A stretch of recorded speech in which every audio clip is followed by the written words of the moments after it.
Hi friends, my name is Srinivas, Geography faculty. ఈరోజు మనం 2000 సంవత్సరంలో కొత్తగా ఏర్పడిన రాష్ట్రాలు ఏంటి అనేది తెలుసుకుందాం. ఇక్కడ చూడమ్మా, 2000 సంవత్సరం కంటే ముందు భారతదేశంలో మొత్తం ఎన్ని రాష్ట్రాలు ఉన్నాయంటే 25 రాష్ట్రాలు మాత్రమే కలవు. మరి 25 రాష్ట్రాలు ఉన్నప్పుడు మరి 25 రాష్ట్రం ఏంటిది ఇక్కడ మనకు అంటే మనం గోవా రాష్ట్రం చెప్పచ్చు ఇక్కడ. గోవా రాష్ట్రం చెప్పచ్చు ఇక్కడ. యాక్చువల్లీ మన భారతదేశం ఏర్పడుతున్నప్పుడు గోవా అనేది మన దేశంలో విలీనం కాలేదు ఇక్కడ. మరి గోవా ఎవరి యొక్క పరిపాలన కింద అంటే పోర్చుగీసు వారి పరిపాలన కింద మాత్రమే ఉండేది. అయితే ఈ గోవా ఎప్పుడు పోర్చుగీస్ వారి నుంచి అది విముక్తి పొందిందంటే 1961 సంవత్సరం లోపల మాత్రమే విముక్తి పొందింది. ఓకే, అయినప్పటికీ మరి 2000 సంవత్సరం లోపల తీసుకుంటే 2000 సంవత్సరంలో కొత్తగా ఎన్ని రాష్ట్రాలు ఏర్పాటు చేశారంటే 3 కొత్త రాష్ట్రాలు మాత్రమే ఏర్పాటు చేయడం జరిగింది.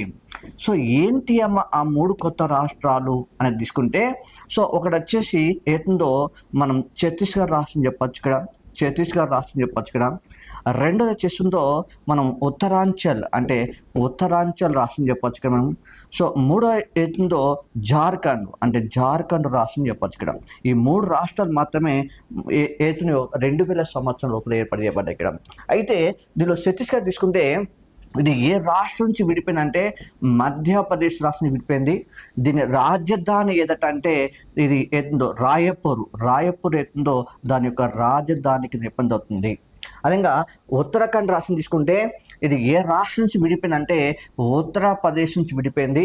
దీని యొక్క క్యాపిటల్ సిటీ ఏదటంటే డెహ్రాడూన్ మాత్రమే చెప్పడం జరుగుతుంది. So Dehradun is the capital city of only Uttarakhand చెప్పచ్చు ఇక్కడ.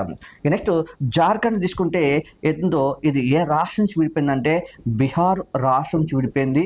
సో దీని రాజధాని తీసుకుంటే ఏందో రాంచీ మాత్రమే చెప్పడం జరుగుతుంది. ఈ రకంగా ఈ 3 కొత్త రాష్ట్రాలు ఏ సంవత్సరంలో ఏర్పాటు చేశారంటే 2000 సంవత్సరం లోపల మాత్రమే ఏర్పాటు చేయడం జరిగింది. సో దీన్ని ఒక్కసారి డయాగ్రామ్ లోపల తీసుకుంటే సపోజ్ ఇండియా ఈ రకం ఉంది ఇక్కడ మనకు. సో ఈ రకం ఉన్నప్పుడు సో ఇక్కడ తీసుకుంటే ఛత్తీస్గఢ్ రాష్ట్రం చెప్పింది. ఛత్తీస్గఢ్ రాష్ట్రం అంటే దీన్ని మాత్రమే ఛత్తీస్గఢ్ రాష్ట్రం చెప్తాం ఇక్కడ. నెక్స్ట్ జార్ఖండ్ అవుతుందో దీన్ని జార్ఖండ్ చెప్పచ్చు. నెక్స్ట్ ఉత్తరాఖండ్ అవుతుందో ఇది ఉత్తరాఖండ్ రాష్ట్రం చెప్పచ్చు. ఈ 3 కొత్త రాష్ట్రాలు మాత్రమే చెప్పడం జరుగుతుంది. Okay, thank you.